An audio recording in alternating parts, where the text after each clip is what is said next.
It's not communism.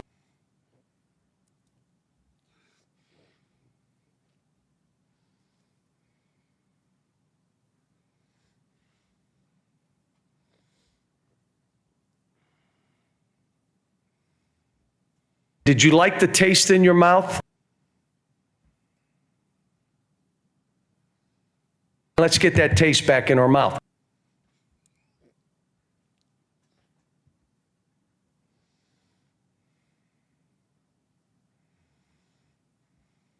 I'm not going to let you on here to put a diaper on John Calipari.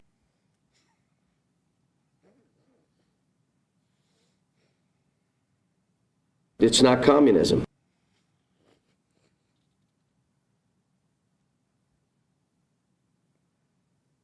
Did you like the taste in your mouth?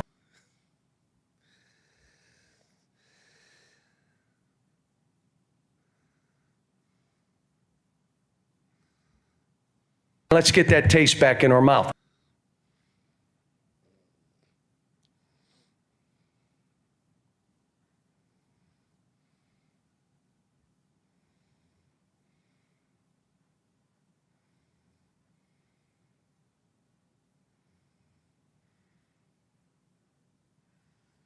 I'm not going to let you on here to put a diaper on John Calipari.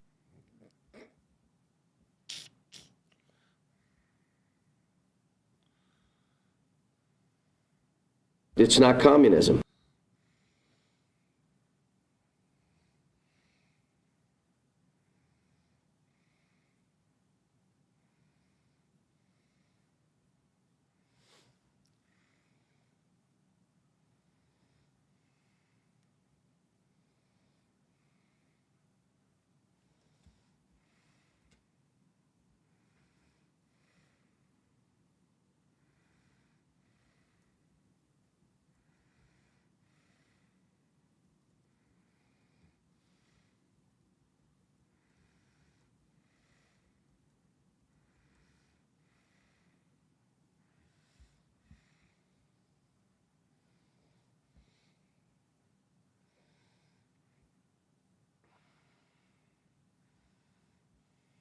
Did you like the taste in your mouth?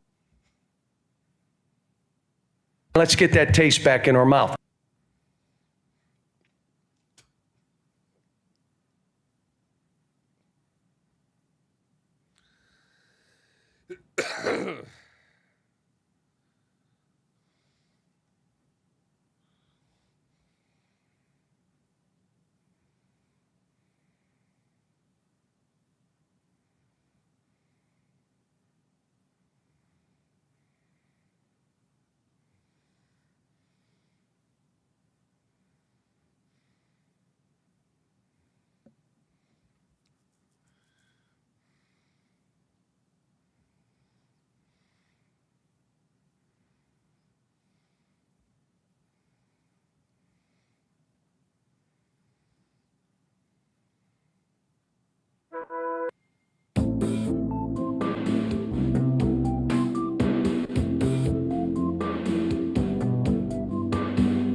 right, let's get this started. Welcome into the UK basketball postgame show presented by Kentucky Fish and Wildlife.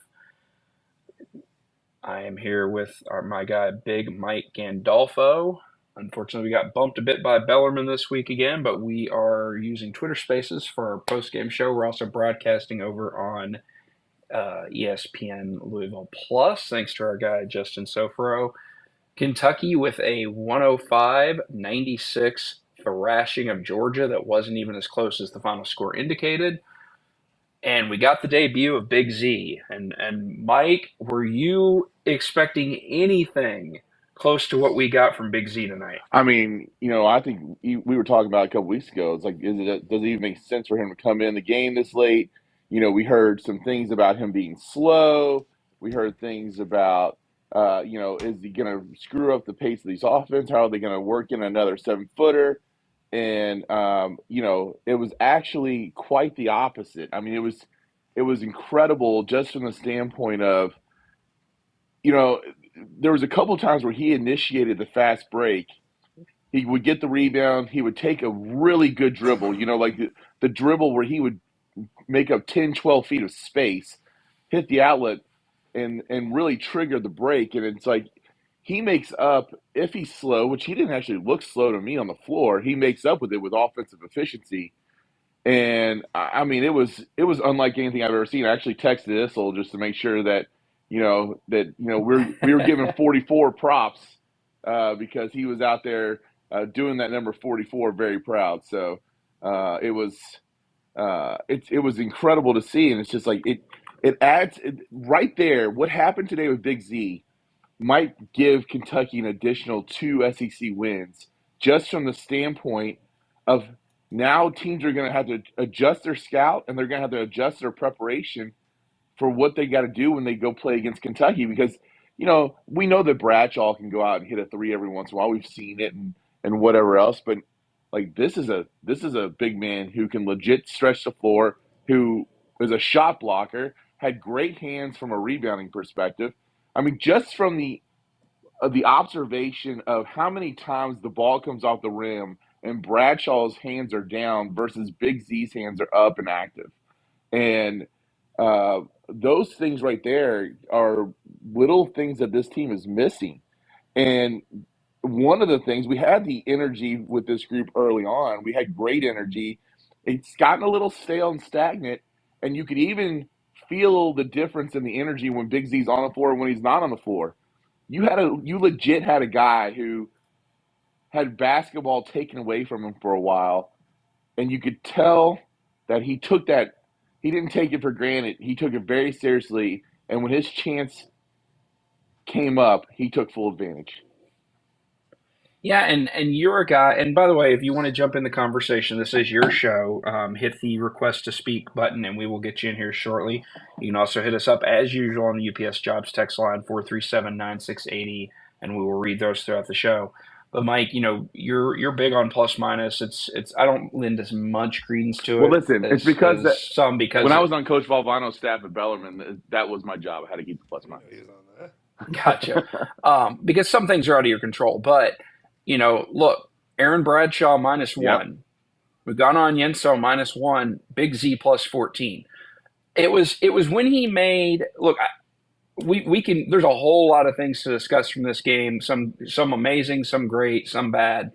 But I want to start with Big Z because it was the big story, which, by the way, Matt Jones, sit down, because it wasn't you that broke the story. It was our man James Strebel breaking the story that Big Z was going to be eligible tonight. And I want everybody to know that Greg. James Strebel, who, if you remember on these airwaves a couple months ago, said, "I'm a journalist, I break news." Well, he broke news this afternoon. And I want him to take a victory lap on Monday. He's out enjoying his birthday dinner tonight. Happy birthday, Big Greg. But there was an energy in the arena that we haven't seen for a while.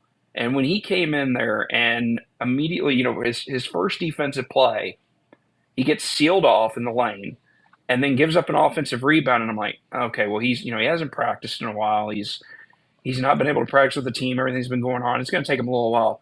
And then 10 seconds later, he blocks a shot. And then he comes down a couple of plays later, buries a 3. And then he hits another three. And I'm like, okay, this is ridiculous. And then he makes the behind the back no look pass. And that was when I That was lost it. sweet.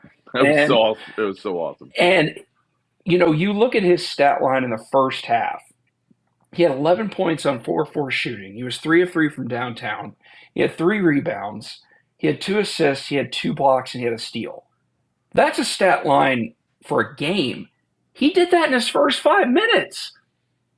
It was incredible. And then I love the fact that his last basket was to gave Kentucky 100 points, and he did the chin up, got the technical, but it's at the end of the day, and he didn't know. You could tell he didn't know. I guess that was an American rule or whatever, but it was great. He was the one who put him on the century mark. It was his show tonight, and it's going to be incredible to see what happens going forward. I mean, Bradshaw has not been Bradshaw. We talked about this Bradshaw better coming off the bench. We might see that pretty soon. I don't know how soon it could take, but like right now, you got to wonder is Big Z going to be the starting post player, and and then we get another great efficient night out of Antonio Reeves.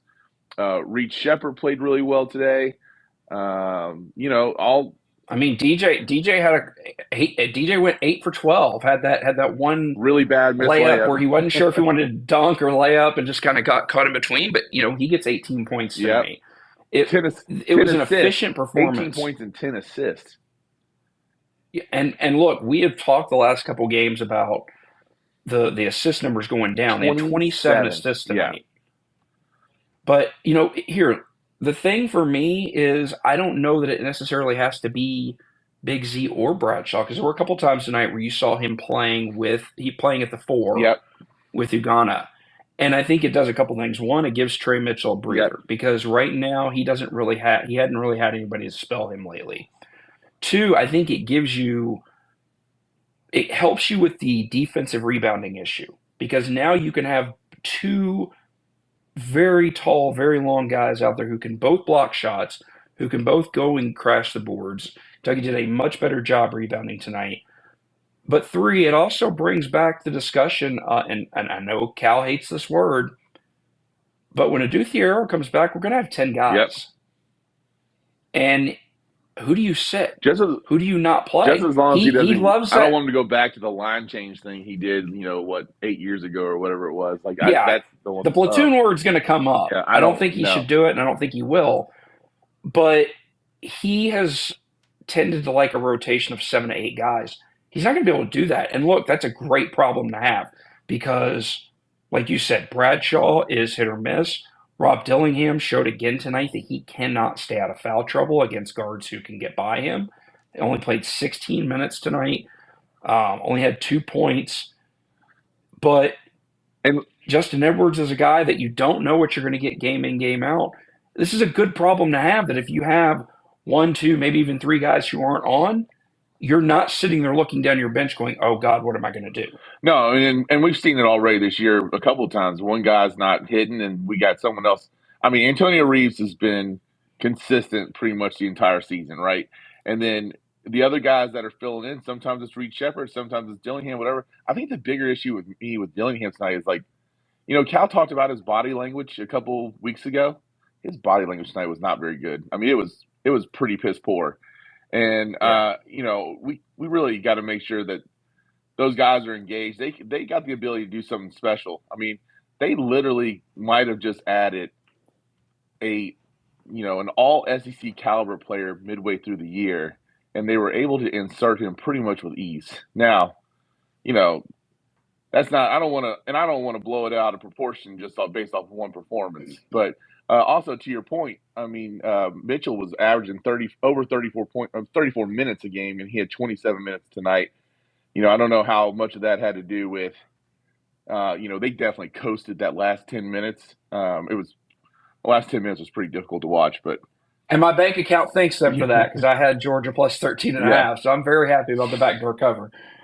Yeah. But yeah, I mean, it's not just that either. It's the fact that Trey Mitchell doesn't necessarily have, there have been games where Trey Mitchell's had to step up and make plays because he wasn't getting anything from the other interior big, and he wasn't getting anything from DJ Wagner. he doesn't now have to feel like he has to do it all on his own. No. I can see times where they're going to be out there together. I can see times where Trey's not going to have, like you said, not going to have to play as many minutes. He can exert a bit more energy. It gives you more options. Yeah. And you look back at last year's team and you look at Cal's best teams. He's had guys that he could go to off the bench. He didn't have that last year outside of Reeves, and Reeves wasn't consistent. This is a good problem to have because, as the commentators stated during the game, you can't get this team into foul trouble. You had 3 guys tonight with 4 fouls or 5 with Edwards who fouled out. Didn't matter. You got 21 feet with 15 fouls, you know? Yeah. And you have so many guys on this team that you can't take away every weapon. You can't, like, if Reeves is having a big game, you can't go and shut him down because you've got other guys on the floor. You've got guys coming off the bench. This team, for me, can't be beaten unless they beat themselves. And the way that happens is not defending, especially on pick and roll, which, by the way, did you notice the first half they were hedging? They were hedging. We haven't seen that this year. They were doing a good job with it. Getting beat on the glass, which this helps you, and committing dumb turnovers. If they don't do those 3 things, I don't see a team that can outscore them. Yeah, I mean, it's the defense is starting to get there, and we did see flashes of the defense being a little bit better today. I didn't see like the just like kind of stuff that would make me absolutely lose my mind until, you know, Kentucky got up to that 28-point lead, and then they just decided to coast.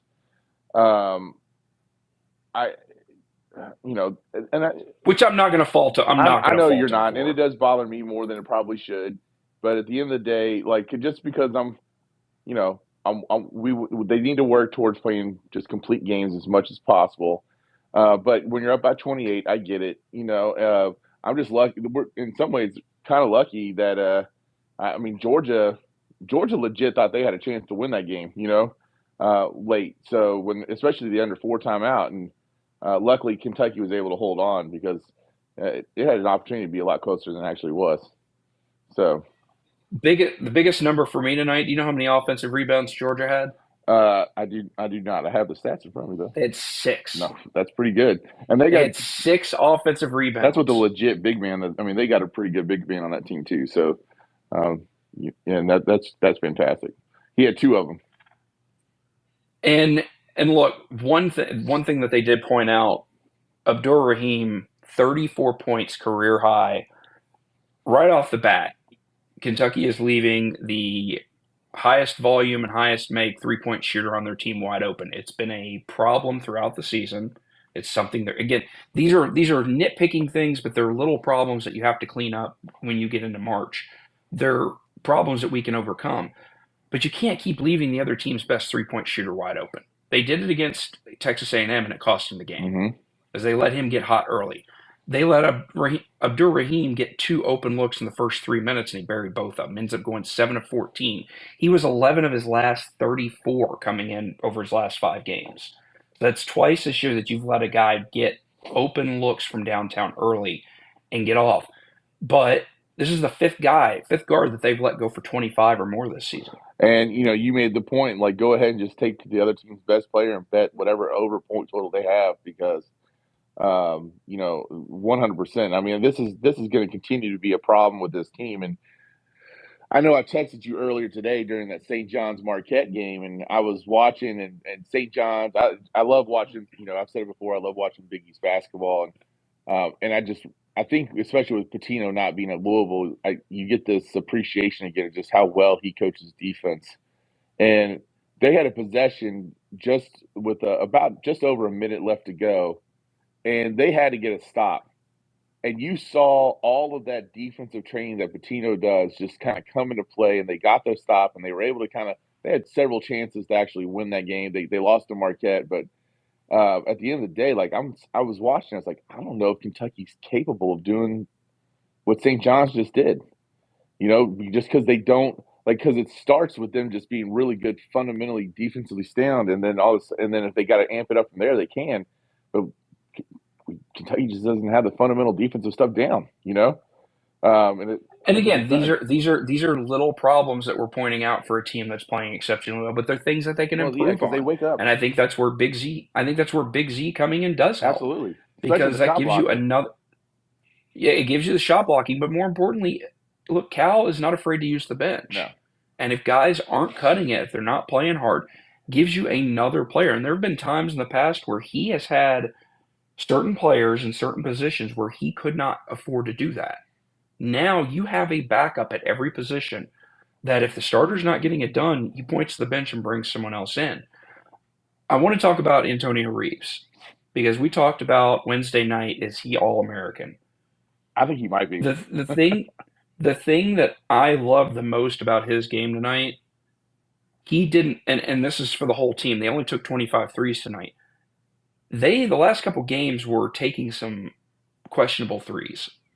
Tonight they were attacking, especially in the first half. They were attacking the rim. They were up faking and then driving to the rim, which is something they haven't done at times this year. And Reeves did that early. He had a three that past games he probably forces. He instead gives the fake, drives baseline, goes up and under, hits the reverse layup. 21 points on 7 of 12 shooting, only attempted 4 threes, made 2 of them. But this was, for me, one of his best all-around games of the season, despite the fact that he only took the 4 threes. Yeah, 5 rebounds there, too. He rebounded really well. He was tied to be the Cats' lead rebounder tonight. He had 4 assists himself. I agree with you, man. I think he just, again, he goes out there. You can almost depend on him having 20 points, and you can almost depend on the Cats having 90 almost every night right now. This is 8 straight games that they've scored 87 or more points. It's crazy. I mean, that's just an insane number. This is insane. If you want to read the stat that I don't know if we got to it, but at the end, but if you want to read the stat. Well, let me see what the points per possession ended up being 1.346, and so we didn't make it. But friend of the show, Cam Drummond, actually tweeted out, I guess, that John Clay said at one point Kentucky was at 1.68 points per possession, which would have been a record during the Cal area. So 1.68 points per possession. That's basically saying you're scoring every single time you touch the ball. It's an incredible number. 1.35 that they had tonight is still incredible. And just getting it done, man. I mean, it was a lot of fun to watch early in that first half, especially. When they're moving offensively like that, and Big Z had a big part to do with that. I love the energy and the creativeness he brought to the offense. He had a bad turnover, late on in the game and all that stuff. And we know that's going to happen. But man, that dude just loves to play basketball. I mean, I think it came through. Like, you felt how much that guy loved to play basketball. Usually when Cal gets new players, they debut in the opener. Once in a while, you get a situation like Brad Sharper this year where they missed the first couple games. Is this the best debut performance under Cal? I'm trying to go back and just we had. I've been thinking about it the entire second half. I've been trying to think, has there been a better overall debut performance from a player under Cal? And, we've had a lot of guys who, just their first game in UK was pretty amazing in general, just because we've had so many incredible freshmen come through recently. But, I mean, this is pretty special. It was pretty special the way it happened. I mean, nothing off the top of my head really kind of comes to light. So. And look, I get it. He got to practice in the fall, so he developed some chemistry with the teammates. But to come in after you haven't played, I mean, how long had it been since he had played an actual game? I think that's also. No, I don't know. You're talking about preseason. I'm talking about an actual competitive game. Yeah, it's been at least 7-8 months, right? I mean, and he comes in just burying threes, making ridiculous passes, looking like one of the best players on the team, and he hasn't even played a single minute all season. I can't think of another example of a player that has come in and had that kind of immediate impact under Cal. Look, they talk about, guys coming back from injury and saying, well, it feels like a new signing or a new addition to the team. That's exactly what this is. And I fully expected, he'll play 5 or 10 minutes. He'll get a couple baskets. He'll get a couple rebounds. He'll look rusty. To see somebody come in like that and not have the slightest bit of rust was just insane. And it actually goes to just tell you how competitive practices have been at Kentucky, And I know that that's one of the things that Cal really tries to hang his hat on. And we heard when Kentucky played in Philadelphia, we heard Maxey talk about how much he misses the practices. And when you have this many guys, because he's been practicing with them, right? So you have those 10 guys. It just goes to show how competitive those practices really must be. And again, if you want to join in the conversation, hit the request to speak button and we will get you in here because this is your show. Georgia came into the game one of the best 3-point defenses in the country. They were holding teams under 30% on the season. They had only allowed 2 teams to shoot better than 40% this season. Kentucky goes 14 of 25 from downtown. And for me, coming into the game, it was one of the things that I was worried about. It's why I wasn't entirely sure they'd get to the over which by the way, they crushed by 40 points. But I wasn't sure that we would be able to get the open looks. Even when the looks weren't necessarily open, we hit them. And nobody on the team took more than 5 threes. It wasn't one guy jacking up a bunch of shots trying to shoot themselves out of slumps. It was a balanced effort. And I mean, you're looking at Edwards 2 for 4, Mitchell 1 for 2, Reeves 2 for 4, Wagner 2 for 3, Shepard 4 of 5, Big Z 3 for 4. The only player that didn't shoot 50% or better was Dillingham, who went 0 for 3. And that's what's crazy. We just mentioned that Rob Dillingham did not make a 3, and yet Kentucky had 6 different guys make 3-pointers tonight. 5 of them make more than 1. And you know what? There's no college basketball team in America that would have that kind of stat line. You know, I would love to know how many Division I teams have had 5 guys make multiple threes in a game, because I can't imagine that that's happened more than a handful of times this year. And one of them was not Rob Dillingham. And so when you think about, it's easy to have a pretty good 3-point defense if you only got to worry about 1 or 2 shooters. You got to worry about 7. You know, that's a whole different ballgame. I mean, Cal's never had a team that can shoot like this. No. And that's why, for me, look, I will never say a team has to win a national title, because when you get to the Final Four, it's such a crapshoot, as we've seen. Anything can happen. A guy can get in foul trouble. This team has to be Final Four or bust for me. I don't want to hear any of this Sweet 16, Elite 8 talk anymore. This team's floor should be Final Four. And anything less for me at this point, with the weapons they have, is a disappointment. But, Big Mike, we've got a very special guest that we're about to bring on, because not only is it his birthday this weekend, but he is a capital J journalist. Our guy, Round Daddy James Strebel, host of the Roundtable 3 to 6 on ESPN 680. Happy birthday, Big Rig. What's up, Thank man? you, guys. You're doing a great job. The analysis is spot on. Mike Gandolfo, Jason Ence. Appreciate you guys and what you're doing. But no, it was a fun game. So I watched the first half at home, and then we went out for my birthday dinner, and I just got back, and obviously want to react with you guys. And man, obviously the 96 points by Georgia is something people are talking about. But I mean, at that point, I think Kentucky had kind of called off the dogs, and you'd like to see a finishing effort at the end. But I think we can all see that game was in hand, and it wasn't one of those things where the defense is just so bad. If Matty Bangs could call the defense for this team, they'd be undefeated, and the national championship would be guaranteed. How about that? Speaking of Matt Bangs, do you have a message for him, seeing as, he tried to steal your breaking news as his own, didn't cite you as a source? Of course not. Didn't credit you at all? I mean, you're out here breaking news in the middle of a Saturday afternoon. Oh, absolutely. I mean, that's what happens when, you want to come at the emperor, you get left out in the cold. And then when, you got your co-host out there saying Ugana Yensel's getting destroyed at practice by a student manager, and people wonder why they don't take his basketball knowledge or scoop seriously. And he scooped me an hour later. But again, no, that's fine. He doesn't have to give me any credit or anything like that. That's completely fine with me. I'm fine here at ESPN Louisville, and proud to be a part of this crew and you fine folks. And I don't need validation from the so-called king of Kentucky radio here in the Kentuckiana area. I think I'll be doing just fine without his approval or his his accolades. I think we're doing just fine with what we're doing with ESPN Louisville 93.9 The Ville. So yeah, it's fine. It's fine. So No Rig, shit. No hate from me. I'm a live and let live man. You know what I mean? Ence and Gandolfo. I'm just proud that I'm privy to the knowledge of this program and that John Calipari and his staff trust me with the information. It's a blessing, is what it is. I'm blessed. I'm a blessed man. I know you're in here. I need you to cut all of that and send it to KSR. I see you, Sofro. Shout out Tank. Shout out Tank.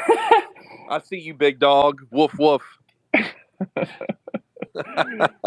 where'd you go to dinner tonight, Big Rig? What was on plan for the birthday? Where'd you go? Tumbleweed? We went to this place over here in Sellersburg called the Chicken House, and it's absolutely fire. It's like one of these hidden gems. Oh my gosh, it was delicious. Had some blackberry cobbler and ice cream for dessert. It was fantastic, Mike. And by the way, Mike, how are you doing? Is Louis treating you well on the horse racing happy hour? I know Louis can be a little, he can be a little demanding at times. I'm just making sure that you and Louis are on good terms. I take a couple of months off in the wintertime, so he's been doing it by himself. So I'm getting ready to join the happy hour here. I've been off. I haven't been on the happy hour since November. So. Oh, really? Yeah. So I'll come back in a couple of weeks and get ready for Derby, man. Hell yeah, it's right around the corner. That's right. And Ence, how are you doing, my friend? You doing good? I'm doing well. I'm feeling much better, thankfully. So I know you had the bronchitis. Oh yeah, it was brutal. I mean, you go back to the bowl game post-game show and listen to me then. By the way, Struble, before you got in here earlier, Big Mike dropped Dan Issel's name and casually said, "Oh yeah, I texted Issel." Oh, I love that. How about that, Big Mike? You got another number 44 on the floor, man. You got to give Issel's props. So look, hey, listen to this. How about this? We got Scoop Streble, and scooping bangs, and then we've got Big Mike Gandolfo with a direct line to the GOAT, Dan Issel. I mean, who's got it better than us, as Jim Harbaugh would say? It's all because of Louis. So, That's right. Big Lou. Real quick, Struble, before you bounce, because obviously I know you want to enjoy your night. Yes. Which, by the way, again, happy birthday weekend. Thank you, everyone. 2 big road games this week. At South Carolina, at Arkansas. Now, Arkansas I'm not as worried about because they look awful. They're 1-4 now in conference play. They were horrifically bad this week. Yeah. Are you worried at all with the South Carolina game, especially with the defensive issues that we've seen at times? And with the issues that we've had down there. Worried isn't and sandstorm. Yeah, sandstorm and all that. Look, worried's not the word I would use. If I were to guess a game they'd stumble on, I would guess South Carolina before I guess Arkansas, because you're right. They got beat. I mean, South Carolina beat a ball at 16 today. Yeah, it was a or not. South Carolina didn't beat them. Who was it? Who did beat them? Who beat Arkansas? Or was it South Carolina? South Carolina beat Arkansas. I think South Carolina beat Arkansas. Sorry, I was looking at the ESPN page. I hadn't ripped on. Yeah, they beat them 77-64. Yeah, so no, if there was a game I'd worry about them tripping up, it would be South Carolina, but I don't think so. I think that once they get Zvonimir Visic, integrated into what they're doing offensively and defensively, I think they're going to be much better now that they know he is eligible and he's good to go from now on, so they can utilize him more in practice as like more of a game player, not just a practice player. Arkansas, I'm just going to be so happy. I hope Coach Musselman takes his shirt off after the loss and gives the shirt to Chin Coleman, and Chin Coleman wears his shirt out of the building. That's what I'm looking forward to. But I mean, there are 2 big road games, and Kentucky needs to continue to compile wins in the SEC. I think Kentucky will be just fine. I'm actually looking forward to that South Carolina game because they're much improved, and as you mentioned, that's been a spot where Kentucky's had issues. I mean, the Devin Downey team was the only SEC team to beat the John Wall team, if I'm not mistaken, or was their first loss. It was one of the 2. Yeah. No, I'm excited about it. I think they'll be fine, and I'm looking forward to covering it here this week on the roundtable. Wait a minute, as a journalist, I am. And he's a journalist because of how well he just pronounced Big Z's name. I mean, that was impressive. So for all the rednecks listening to this, break that down real quick on how you actually say Big Z's name, and just help everyone on this call make sure they say it the right way. Zvonimir Ivicic. There you go. Thanks, how can guys. you can say that name and then you struggle with soccer names. I don't get it. By the way, before you go, I want to bring That is a soccer name. Before you go, I want to bring in another speaker here who's requested to join. And again, if you want to join in the conversation, just hit the request button. Our guy Tank the Stank. I cannot let you go without Tank the Stank jumping in here. What up, Tank? Tank, you're muted. Unmute, I'm Tank. doing none of that. How many IPAs have you crushed? Just one, but like, Oh, that's not bad. Good like for you. 10 Bush Lights. That's an appetizer for Streeble. I've had about 6 Bush Lights, so yeah. Your crib if Big Z didn't come in, dog. You know what I'm saying? You was awful chesty. You know what I'm saying? Oh, yeah. No, I understand. I was ready for people to come at me. I felt that confident that I was going to put it out there. I had a moment of doubt where I was like, if I do this, I'm going to look dumb. But then I think about all the times that Louisville fans and Louisville media said stupid stuff and put it out there and have been wrong. And I was like, well, if they can do it, I can too. And I want to give you credit because you did. You put it out there completely and stood by it, whereas a certain, as you called him, king of BBN, goes, well, I'm hearing good news on the UK basketball front. He made sure to give himself that out in case it didn't happen. He goes, oh, well, I heard something, but it didn't come through. He don't want this smoke. Go Tank, 10 what's on your bars. mind, man? Hey, Zvonimir Ivicic ain't signing autographs at Cass Bar. I'm out. Love I it. don't See y'all later. I don't know that any UK basketball player is, to be fair. Yeah. None of them are. Reed Shepard's gonna go. He's gonna go to Roosters. He's gonna sign autographs at Roosters. How about I'm gonna that? go with- That's the number I'm going with. All right, y'all have a good night, boys. All right, see Hey, you. Appreciate it, real Streeble. quick before you bounce, the only reason I even requested was to let you know we appreciate you going to Chicken House because it's owned by friends of the family or whatnot. So, Oh, is it really? yeah. Oh, dude, it was fire, dude. It was so good, man. Oh my We god. might have a remote. Let's go. Remote show. I was going to say, we're going to have to get a sponsorship here. Jackie, They got a bar in there and everything. Yeah, Jackie's brother-in-law, like his best friend owns it, and so he like cooks there half the time and stuff. Dude, it was fantastic. I loved it. We're gonna go back. It's about third time there. It's like one of those like spots that you don't expect much from, and then you go in and it's flames. Absolutely, and they give you large portions. Shout out yeah. Chicken House. All right. Yeah, no, it's solid. It's solid. All right, later, guys. All right. Between this and Hey, I Gandolfo got sitting like there. 2 comments on the game real quick. Yeah, go ahead, Jake. I didn't even come on here to make comments on the game. This is like my sports talk radio, first time, whatever, you know. Yeah, it is. Hoo-ha. Yeah, no, I don't do that. 2 things real quick. A, we don't even need to worry about the lineups because we're subbing at 16 with the people we want in there, right? You know what I mean?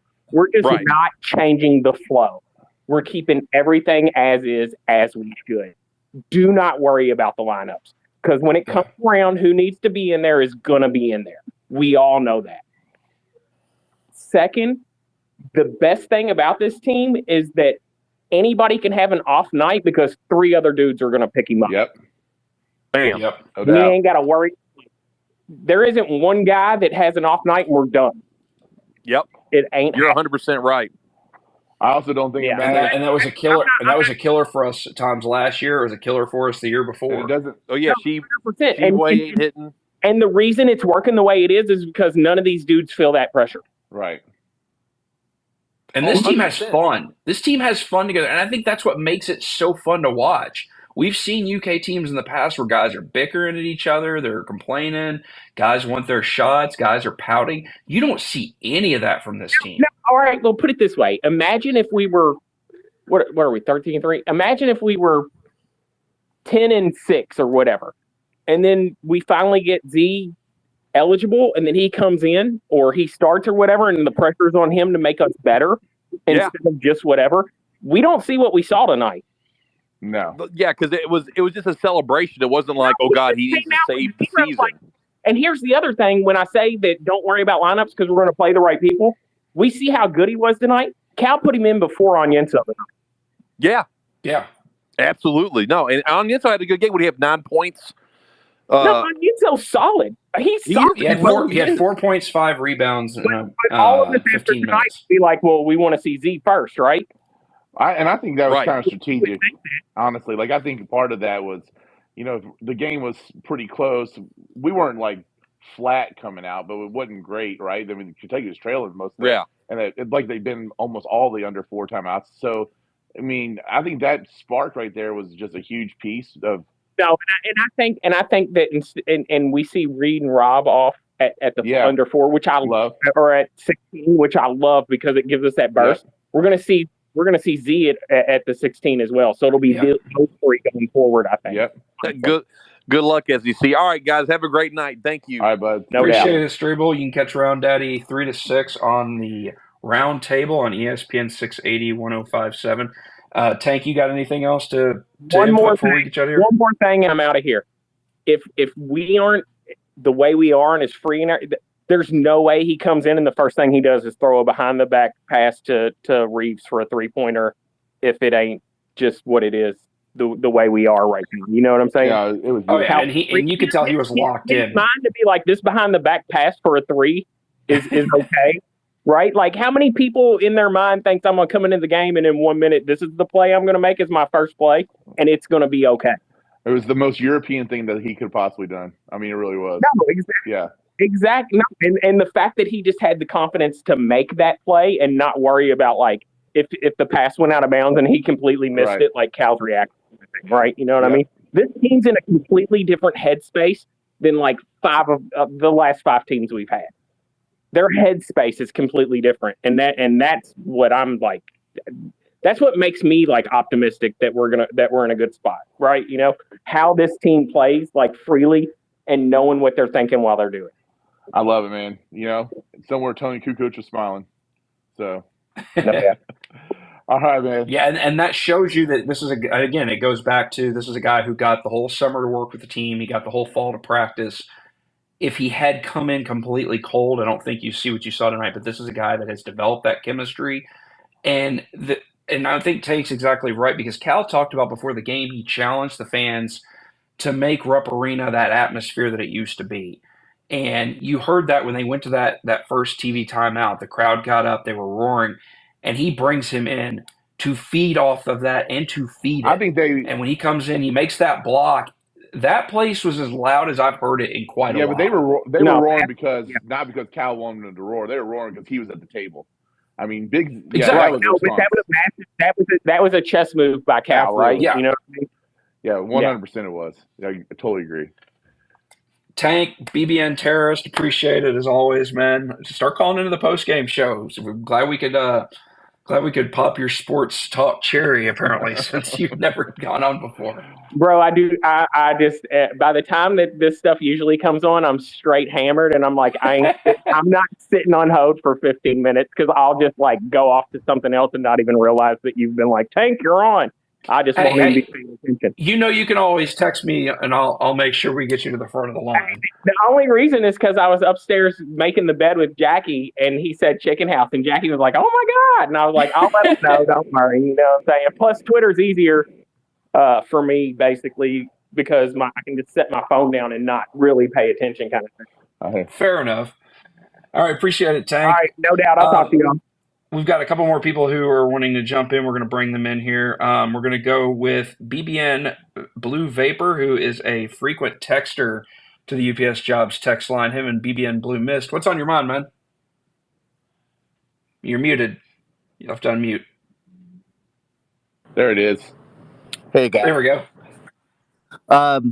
Prior to tonight's game, was there any scuttlebutt behind the scenes from the coaches that Big Z is this skilled, or do we think the coaches are surprised also? Man, that's a great question. I mean, because we've never really heard much besides the fact that he was kind of slow, that he had lost weight. We heard all this kind of stuff about how he was kind of more struggling, not necessarily struggling in play, but struggling just physically.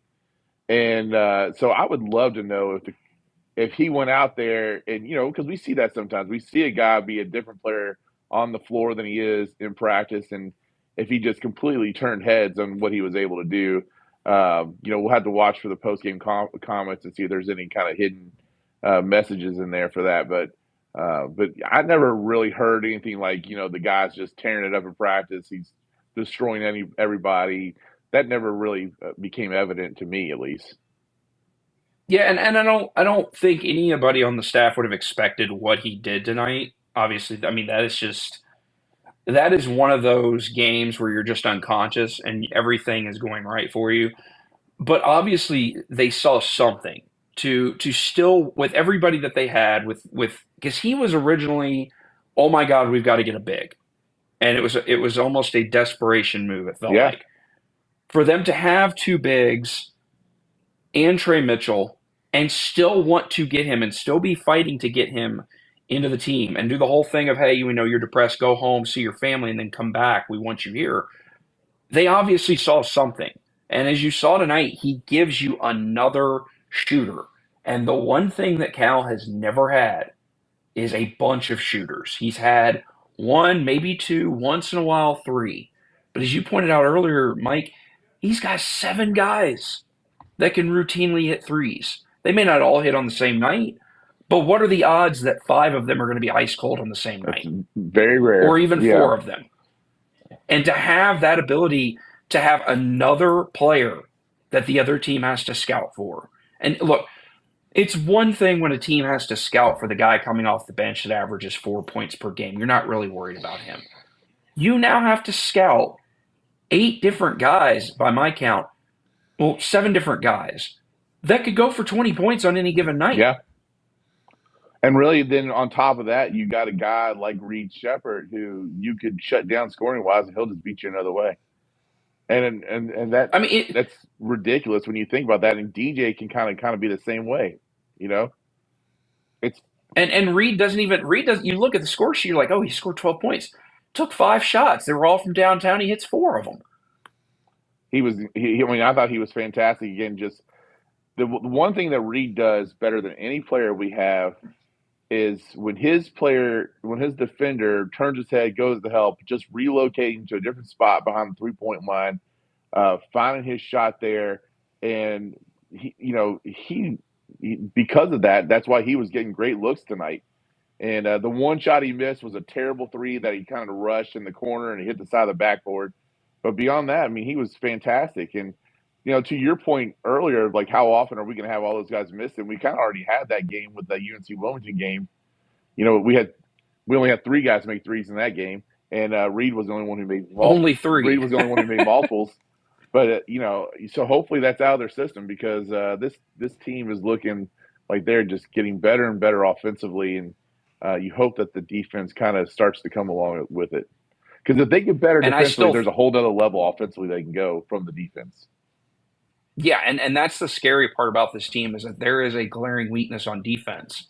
And if they can even just clean that up a little bit, this goes again from being an Elite 8 team to a Final 4 national championship contending team. He also had 5 assists tonight. He is one of those guys that you look at the stat sheet and you're like, oh damn, he did more than I realized because he doesn't care about the ball. He doesn't care. This is a guy that could go for 20 every night if he wanted to, but he doesn't care about it. And that for me, Antonio Reeves doesn't even do that. He could go for 25 a night. He gets to 20 a night, but it's not because he's taking 20 shots. He's playing within the offense. This team is having fun and they're unselfish, and they remind me so much of those earlier Cal teams where they do things like doing the breakfast club, or they get together and do things outside of practice, and they bonded as a team. It goes back to the preseason text chain where they told Reeves, look, we need you to come back. We think you're the missing piece. This team is a team. And a lot of times we haven't seen that until we get into late January, early February. This team's been like this from the start. And to be honest, the only, besides that bad shot Reed took, the only other really bad play I can think that Reed had tonight was when he passed up a wide open look and gave it to Reeves and really should have taken that shot, but to your point, that's because he was maybe a little too unselfish, So you're right. I mean, this team they like to share, they like to play together. When they've got good chemistry and they got their passing game going. I mean, there were some just beautiful possessions that they had in that first half. BBM Blue Paper, any other thoughts you want to add to the show? No, that's it. Thanks, guys. All right, man. Appreciate it. We have another request here. We're going to go to Morrison crying. I can Is pull that him right? up here. We're going to go up. Yeah, Morrison crying with the A Doors fan, I take it. completely spacing on his first name. Jim. Yeah, no, not no, no. Oh, The basketball. no, you're talking Morrison. about Gonzaga's player. Yeah, Adam Yeah, Morrison. there Yeah. we go, Adam. Morrison crying. You're up. What's going on? Hey, obviously, great win tonight. Very happy with how it all went. And some of y'all did say something earlier about like complaints about the end of the game. I don't know if I got in here too late and I missed it, but it was frustrating watching the way those final 7 minutes or so played out when we were up 28 points. Ended up only winning by single digits, just in the fact that we had potential to do a big hurt on our net rankings there, given that scoring margin is such an important factor of that, and these metrics that, like it or not, are extremely important for NCAA seeding, have not been favoring us as much as other teams so far this season, and it would have been nice to have had a big boost like that, and it really sucked to, kind of see it whittle away at the end there. I don't disagree with that, and actually, that's an awesome point I think that you make about the net rankings because the computers don't love this Kentucky team for whatever reason, and now we'll see how that happens as we keep on having more and more opportunities for quad one wins as the season goes on. But I just want to see the team finish strong, right? That's the one of the things you're going to have to do if you're going to hit the goals that Ence wants them to hit is you got to be able to play for 40 minutes, and they've done that before this year. They've had games where they've played complete games, but you just want to see them take advantage of every minute of game experience that they have so they can continue to get better. Yeah, and I think first of all, I got to say selfishly, I was kind of glad to see it whittle away, only because I thought the spread was too high. I had Georgia plus 13.5. I had a parlay with it, and they both hit. So look, money's money. But yeah, I completely understand that. I don't know that it's going to hurt us that much in the long run. I think part of the reason why the computers don't like us as much is one, the defensive numbers. I mean, when you're in the 300s in 3-point rate against, you're allowing teams to take 2 out of every 5 shots from beyond the arc. When you're letting teams get to the free throw line as much as you are, Georgia took 35 free throws tonight, and that's a problem. They've got to figure out how to defend without fouling, especially when they're giving up shooting fouls. And when you give up as many points as you do, which is a byproduct of how they play, I think that's a big reason why the computers don't like them as much. That said, the beauty of this schedule, the beauty of the fact that the SEC is a much better conference this year than it has been in the past, they are going to get plenty of opportunities to improve those rankings. And the next opportunity comes Tuesday night against South Carolina. Absolutely. So, who's been one of the surprises of this of the conference this year for sure. And right now, ESPN has them 66.5% favorites to win that game. You go back and look at the Texas A&M game where Texas A&M was expected to win. That's a complete swing for UK to be favored in that atmosphere.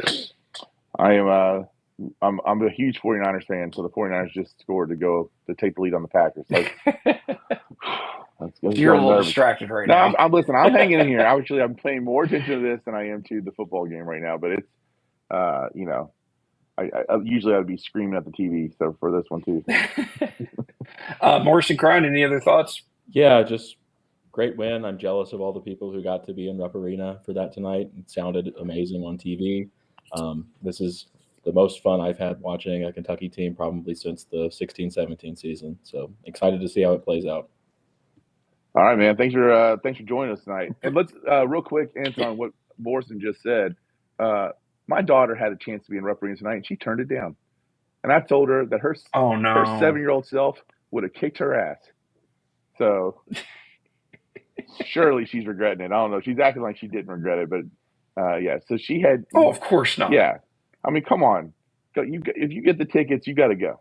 So, Yeah, and our guy Tank pointed out too, and I'd meant to mention this. The UNC Wilmington loss is also a reason why the computers don't like us. It was not a good loss. I checked the other day. I think they were in the 130s in Ken Palm. pulling that up right now. I mean, it could be a team that is going. I mean, it's a team that's going to contend for their conference title. I think they're third in their conference right now, but that's not a good loss. That's not a good loss, especially at home, and that's weighing them down a bit. 114 in the Ken Palm as of today, 13-5 on the season. So I mean, not the kind of loss you want to have on your resume at home. But I still think going back to that game, I think a big part of that was the fact that they just simply got on a high from that Miami win and they overlooked them. And I think that was actually there have been times where losses a loss is never good, but there have been times where losses have been productive. I think that's a productive loss. I think that game plus the struggles that they had against Penn the next game kind of woke them up a little bit. And you saw that tonight with Georgia. This is a team that they could have let hang around. They clocked them in the mouth. They put them down by 28. Yes, they let them come back towards the end, but they were never really truly threatened in that game. I hope you. I mean, it felt a little more threatening to me, I guess, at the end of the fourth timeout than I wanted it to be. So, I never got the feeling that, oh my God, we're going to blow this. I had the feeling of, oh my God, they're going to cover, but I never once felt like we were going to blow the game. Yeah. It truly felt like a situation where they just kind of, I don't know if they took their foot off the gas or if they were just playing, they weren't playing as disciplined. It's hard to continue to be completely locked in when you're up 28. But it also felt like one of those situations where they're like, well, if we need to turn it on at the end, we will.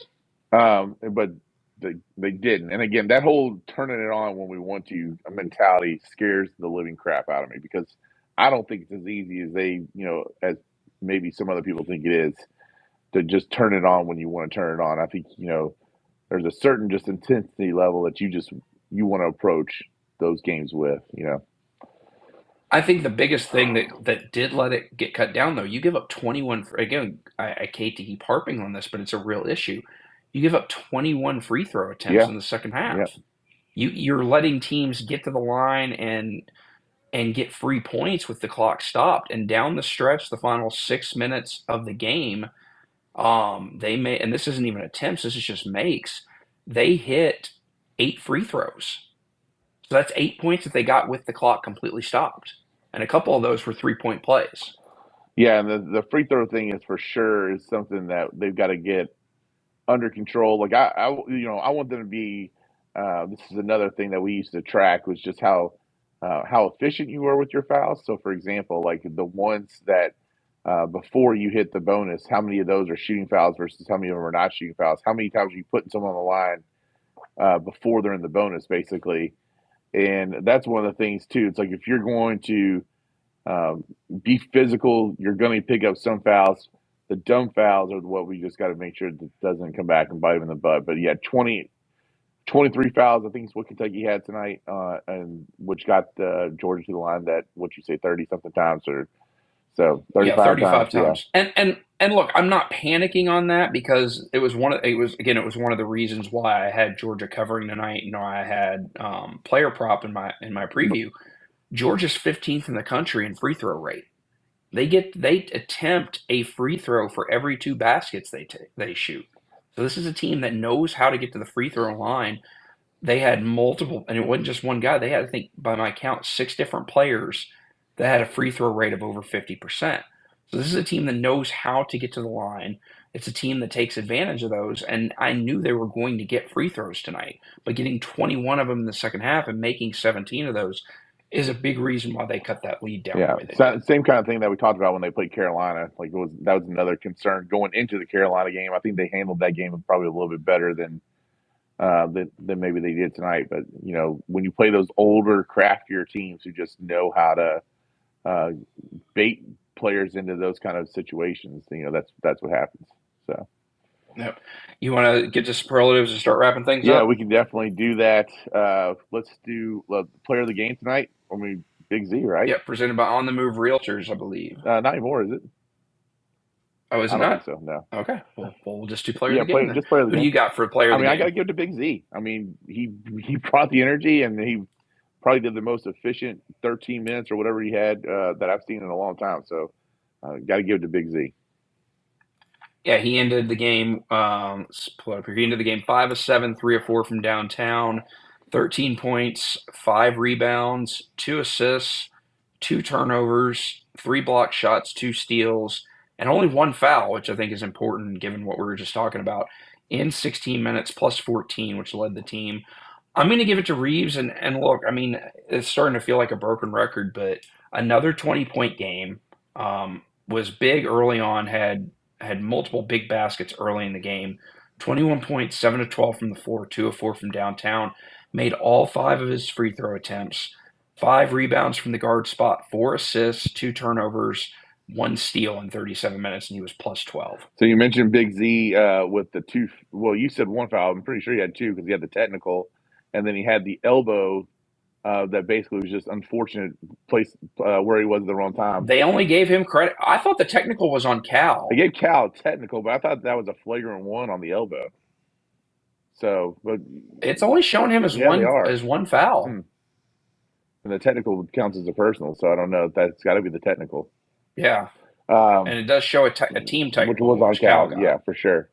All right, and again, we're not going to carry the John Calipari press conference, but you should go listen to it at some point. And just remember, when you listen to Cal talk about, he'll say, "How about Big Z? Wasn't that something?" He'll say something like that, right? And he'll quiz the media. It's delivered by the Kentucky Office of Highway Safety. Whether you walk, pedal, or drive, let's share the road safely. Share the road, Kentucky. All right, Ence, let's get on to the UPS Jobs Top 25 scoreboard. Shift your future at UPS Jobs. Up here. All right. Apply today at upsjobs.com. Go for it. Right now at halftime, number 1 UConn is leading 29-24 at Villanova. Early second half, number 7 Duke is actually losing at home to Pitt, 41-35. The game I'm watching right now, number 13 Auburn is up 41-27 on number 22 Ole Miss with about a minute to go in the first half. Final scores from earlier, we had number 5 Houston beating UCF 57-42. Number 6 Tennessee rolled Alabama 91-71. I think they've lost 5 straight now. Alabama, or they had lost 4 or 5. That ended the 6-game winning streak. Gotcha. Misread that stat that I saw earlier. So put it into their skid, but they lose by 20 at Tennessee. Number 24 Iowa State goes on the road to number 19 TCU and pulls off the upset 73-72. Iowa State was up 44-26 at halftime in that one and had to hold on to win. Number 2 Purdue goes on the road to Iowa and wins 84-70. Number 4 North Carolina takes care of business at Boston College 76-66. Number 9 Baylor loses on the road, upset by unranked Texas 75-73. That's a big win for the Longhorns. Number 15 Oklahoma goes on the road to Cincinnati and wins 69-65. Game that you were watching earlier and were asking us if we were watching it. Number 17 Marquette holds on against St. John's 73-72. In triple overtime, number 18 Creighton 97-94 over Seton Hall. I'm kind of mad I missed that game now. Yeah, that sounds like it would have been. That looked like a fun game. Yeah. Number 21 Dayton 96-62 blowout over Rhode Island. Number 3 Kansas loses on the road at unranked West Virginia 91-85. West Virginia had 6 wins coming into this game. I mean, that is incredible just to see that Kansas got upset there. And, doesn't hurt my feelings. We get to get another game up on the win total on them right there. So we'll take advantage of that. So West Virginia knocking them off. Just goes to show, like we've talked about, man. When you go on the road in conference play, it's tough. It's just tough. So did I lose you? I don't know if we lost Zach or what happened to Zach. Oh, Zach's muted right now. So we'll continue on with the scoreboard here. Arizona holds off at home 77-71 against UCLA. You said Zach. I don't know what happened there. I'm not Zach. Did I say Zach? Yeah. Oh, I'm sorry. Sorry, dude. Sorry, Ence. Yeah, I was saying U of L's next head coach lost today. UCLA and Mick Cronin fell 77-71. There's no chance that Mick Cronin's coming to U of L. Nick is the pick. Number 16, Utah State, 83-62 winners over Fresno State. And the last game of the day, number 20, BYU loses on the road at number Mark Pope. 25, Texas Tech, Come on, Mark Pope. 85-78. And that is your top 25 scoreboard. And Duke is now losing to Pittsburgh 43-40. They're obviously looking ahead to Tuesday night with their battle in the Yum Center against Louisville, especially now that Louisville is starting Zan Payne. So, they must be shaking in their boots about that one. So, terrified. Yeah, just incredibly scared. You want to do what's to watch for? We got no more top 25 games tonight on the What's Who's to it Watch presented for. by? It is presented by Cactus and Evergreen Liquors, your go-to liquor store. But let's talk about maybe some of the fun games that are going to happen tomorrow. Obviously, we got NFL action going on today and tomorrow as well. The Niners are going on against the Packers right now. And if you want to listen to that game, as soon as we're done, you can switch over to ESPN 680, and they have the live coverage of that game over on Westwood One. And so tomorrow, Memphis will take on Tulane. Illinois will host Rutgers. Florida Atlantic, who is proving that they are not a fluke, takes on UTSA. So I guess that's Texas San Antonio. So that's what's going on tomorrow in ranked. It's kind of weird that we don't have any ranked games, no late ranked games tonight. But I guess most of college basketball doesn't want to take on the NFL. It's probably pretty smart. Yeah, that's exactly what it is. It's almost all the games are either completed or done at this point. So it should be a good weekend of football, if nothing else. And I'm going to go back to my homemade lasagna and cheer on the 49ers. Hey, like I said, I need to try some of that lasagna. That looked absolute fire. I'm telling you, between that and the chicken talk earlier, I need to go eat now. I've already had dinner, but now I'm hungry again. Yeah, let's do it. I mean, we got, and like you said, I think next weekend maybe we'll do the potluck while we're watching the ball game, and bring some meatballs or some whatever else, and just have a little Italian feast at the station. So there you go. We will be back on the air Tuesday night as Kentucky takes on South Carolina. That is a 7:00 tip-off over on the SEC network. So as soon as that game ends, around 9:10 or so, you can join me, Mike, and our guy Zachy C for the UK basketball postgame show live on ESPN 680. As always, we're the first place to take your calls, your texts, and allow you to give your thoughts on the game as soon as it ends.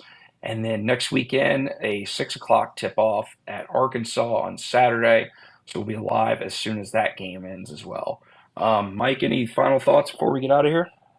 No, just want to see how they continue to march forward. It's going to be great to see how they continue to work Big Z into the lineup and what happens going, as we move everything forward and see. Hopefully we get Thiero back, but Big Z's been a nice piece for sure. So, man, just incredible debut tonight. Love watching him play, and go Cats. Yeah, and look, I don't want this to be a one-hit wonder. I want to see him continue to do this, and if I'm hoping when we get to the end of the year that we're like, yeah, that was a nice debut, but then he got even better.